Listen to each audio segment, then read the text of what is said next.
S26 Ultra is finally getting real. There are some ups and downs for the S26 Ultra, but overall, some updates are good. By the way, S25 Ultra gave most of the S26 Ultra features and is right now on a big deal from Samsung, which you can avail from our playlist in this video. Lately, we got a bunch of updates about the S26 Ultra, some about the cameras and other about the design, but the charging is something I am talking about. Well, there's a feature which we was waiting for years on Samsung phones, Qi to magnetic support. Pixel and iPhones both have it. Even S25 Ultra does have a Qi to support, but you can only access it if you buy a case for S26 Ultra that supports Qi too. But recently, I shared an image of S26 base model, and the base model also have the Qi 2 magnets in it. This would make S26 series the first Samsung device to get Qi 2 certification and would have a magnetic support. We were waiting for this feature for a very long time and it's finally here. Although, we're just guessing from the image. There is no source which can actually come out and confirms a magnetic support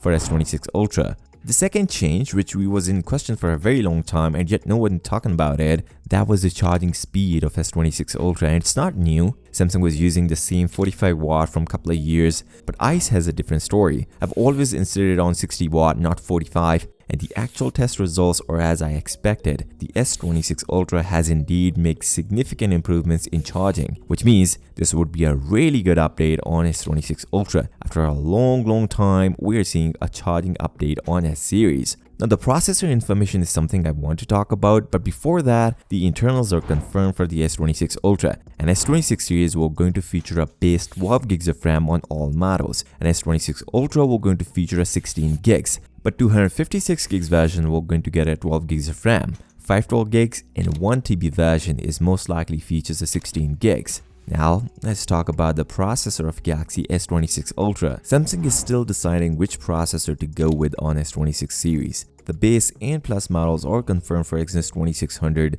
but no confirmation on S26 Ultra. Now, apart from Exynos, some initial performance scores on Snapdragon 8 Elite Gen 5 are not good by any means, and kinda hurt the S26 Ultra. According to the source, too hot to handle. Snapdragon 8 Elite Gen 5 can lose over 70% of its peak performance under heavy workloads due to overheating. In 3D benchmarks, the Realme GT8 Pro and Red Magic 11 Pro can reach up to 60 Celsius before throttling and significantly losing performance. He further added, the chipset also performs worse under sustained loads over the Snapdragon 8 Elite. This is insane since Qualcomm processors are known for better sustained performance over Exynos, but next year is a bit different, and if this happens, it not only affects the performance but also makes the phone overheat on heavy tasks, which is why we kinda hate Exynos processors. But Exynos is getting better next year. The clock speeds on Qualcomm processor is too high already, and on top of all, Samsung made overclock versions which make it even higher. We heard Samsung will give us a bigger vapor chamber to make it better, but if it is getting too hot,